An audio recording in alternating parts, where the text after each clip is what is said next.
Assalamualaikum warahmatullahi wabarakatuh. Jumpa kembali dengan Ocha M Channel, channelnya berita dan gosip kesayangan. Buntut kritik Jokowi, Anies Baswedan dilaporkan relawan Ganjar. Begini kata istana dan pengamat, baca pres Koalisi Perubahan untuk Persatuan atau KPP, Anies Baswedan semakin menjadi sorotan publik menjelang Pilpres 2024.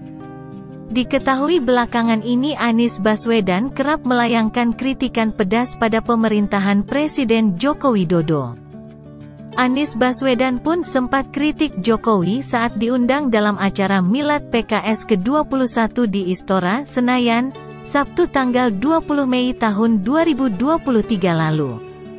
Ex-Gubernur DKI Jakarta itu menyinggung pembangunan jalan hingga penegakan hukum era Jokowi.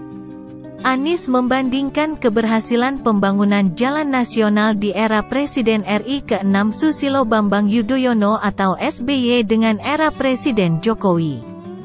Pidato tersebut lantas menuai pro dan kontra dari sejumlah pihak. Beberapa pengamat menilai komunikasi politik Anies saat ini merupakan sebuah upaya menunjukkan bahwa ia merupakan sosok antitesa Jokowi yang diusung oleh partai non-pemerintah atau oposisi.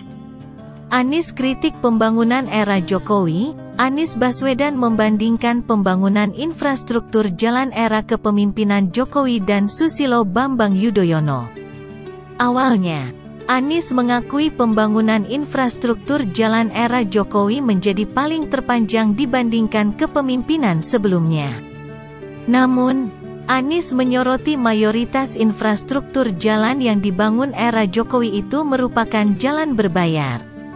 Namun, kata Anies, jalan-jalan yang tak berbayar atau gratis yang dibangun di era Jokowi justru dinilai sangat sedikit.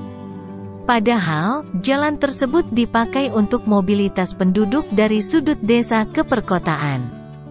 Anies pun membandingkan pembangunan jalan yang tak berbayar di era Jokowi dengan era SBY. Bahkan, kata Anies, SBY unggul 7 kali lipat lebih dari Jokowi.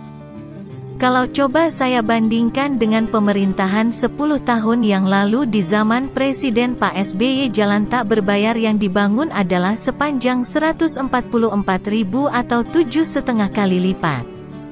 Bila dibandingkan dengan jalan nasional, di pemerintahan ini membangun jalan nasional sepanjang 590 km di 10 tahun sebelumnya 11.800 km 20 kali lipat. Kita belum bicara mutu, kita belum bicara standar dan lain-lain. Kita bicara panjangnya, jelasnya. Lebih lanjut, Anies menambahkan seharusnya pembangunan infrastruktur harus memberikan keberpihakan kepada masyarakat kecil.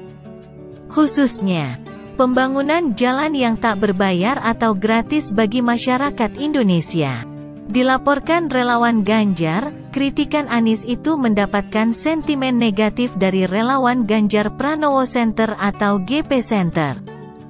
GP Center melaporkan Anies ke polisi karena diduga menyebarkan berita bohong dan hoaks, Selasa tanggal 23 Mei tahun 2023. Pihaknya melaporkan pernyataan Anies terkait perbandingan pembangunan jalan era Jokowi yang disebut-sebut tidak sesuai dengan data Badan Pusat Statistik atau BPS. Terkait dengan statement Pak Anies Baswedan yang kami anggap sebagai berita yang tidak valid, kata Ketua Harian DPP GP Center Thomas Junianto, Selasa, dikutip dari tribunjakarta.com. Namun diketahui laporan tersebut ditolak oleh Mabes Polri karena belum ada data yang cukup. Iya, belum ada surat laporan, karena datanya belum cukup poinnya, ujar Thomas. Lebih lanjut, GP Center akan kembali lagi ke Mabes Polri untuk membuat laporan tersebut saat barang bukti sudah lengkap. Bagaimana respon Istana? Kepala Staf Presiden atau KSP Muldoko, Senin tanggal 15 Mei tahun 2023. Istana melalui Kepala Staf Presiden Muldoko angkat bicara terkait kritikan Anies Baswedan mengenai pembangunan tol di era Presiden Jokowi. Muldoko mengatakan pembangunan tol atau jalan berbayar tersebut juga dirasakan manfaatnya oleh rakyat kecil. Saya pikir kalau kita pernah jadi rakyat kecil seperti saya, bagaimana sulitnya naik bus dengan waktu yang lama. Dengan ada jalan tol, saya orang kecil bisa naik bus dengan harga yang terjangkau, dengan waktu yang sangat cepat. Dengan tingkat keamanan yang lebih terjamin. Terus siapa yang menikmati? Masyarakat kecil seperti saya, kata Muldoko, Senin tanggal 22 Mei tahun 2023. Ex-Panglima TNI tersebut mengatakan dirinya bisa menilai hal tersebut karena pernah merasakan naik bus zaman dulu. Mungkin untuk mereka yang tidak pernah hidup seperti itu, melihatnya hanya mobil mewah yang jalan masuk tol. Tetapi bus-bus yang sekarang masuk jalan tol untuk masyarakat kecil, katanya, disebut tak sesuai data PUPR. Kementerian PUPR menyebut Anies salah dalam memahami data dari Badan Pusat Statistik atau BPS. Dirjen Bina Marga Kementerian PUPR Hedi Rahadian menuturkan, data BPS yang menjadi acuan pernyataan Anies bukan data pembangunan jalan baru. Sebab, data tersebut merupakan hasil perubahan status dari jalan provinsi menjadi jalan nasional.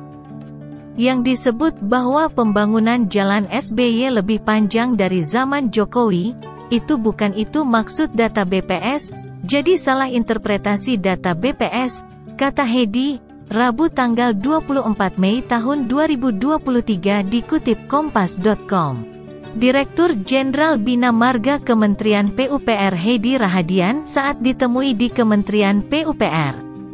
Hedi mencontohkan, sekian kilometer jalan provinsi sudah dibangun sebelum era SBY.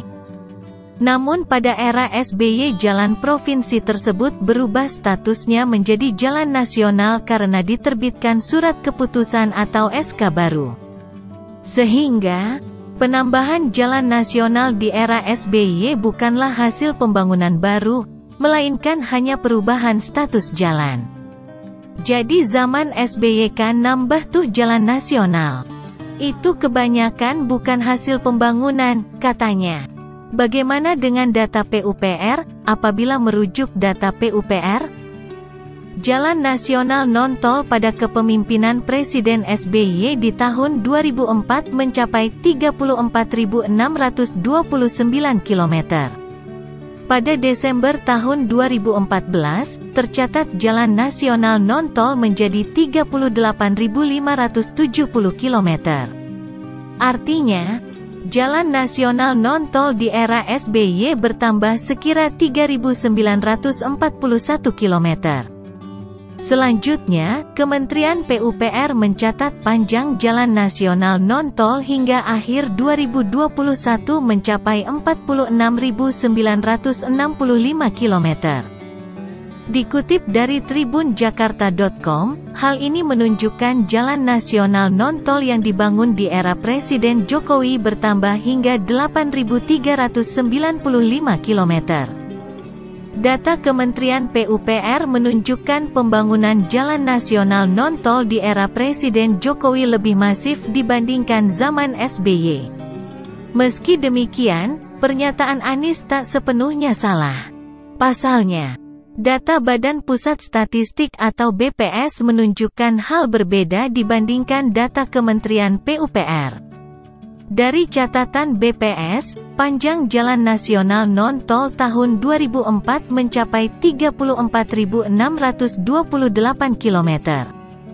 Kemudian bertambah menjadi 46.432 km di tahun 2014. Pada tahun 2021, panjang jalan nasional non-tol kembali bertambah menjadi 47.017. Hal tersebut dapat diartikan jalan nasional non-tol di era SBY bertambah 11.804 km dan di zaman Jokowi hanya bertambah 585 km. Bagaimana kata pengamat? Pengamat psikologi politik UNS, Moh Abdul Hakim, menilai langkah Anies memiliki potensi dampak positif sekaligus negatif bagi mantan Gubernur DKI Jakarta tersebut. Hakim menuturkan, apabila kritikan dilontarkan Anies bisa meyakinkan masyarakat dan dapat dipertanggungjawabkan, hal itu dinilai bisa memberi keuntungan bagi Anies. Anies memiliki peluang untuk mengonsolidasikan basis pemilih loyal yang akan mendukungnya di Pilpres 2024 mendatang. Keuntungannya, dengan melakukan kritik sejak awal kepada Jokowi dengan mempertegas posisi dia akan mempermudah para pendukungnya untuk mengambil keputusan, kata hakim dalam program talk show Overview yang ditayangkan YouTube tribunnews.com.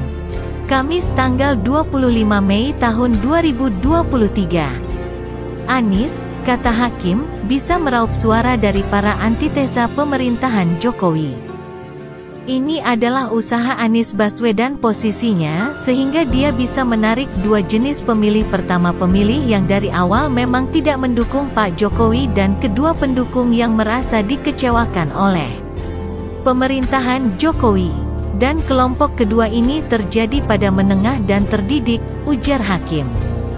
Di sisi lain, menurut hakim, langkah Anies mengkritik pemerintahan Jokowi juga dinilai memiliki risiko yang tinggi.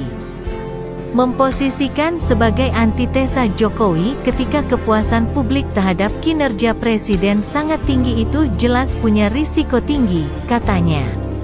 Menurutnya, langkah itu berpotensi menjadi bumerang yang bisa menggradasi kredibilitas politik Anies. Karena dia menjadi satu-satunya kandidat yang memposisikan sebagai antitesa Jokowi, dia harus berhadapan dengan pendukung partai-partai koalisi. Ketika Anies tak bisa menghadapi kritik dan bully, para pendukung dan simpatisan pemerintah yang ada jelas itu bisa mengerosi elektabilitasnya, ujarnya. Menurut hakim, langkah Anies itu adalah pertaruhan yang besar, sebab memiliki potensi untung rugi yang dinilai tak pasti. Ini gambling dan pertaruhan yang besar. Ketika ini efektif bisa menukil elektabilitas Anies yang cenderung landai sejak awal tahun. Tapi dia juga mengkritik Jokowi ketika Pak Jokowi sedang kuat-kuatnya dengan kepuasan publik yang mencapai 80%, ucapnya. Demikian, semoga bermanfaat. Wassalamualaikum warahmatullahi wabarakatuh.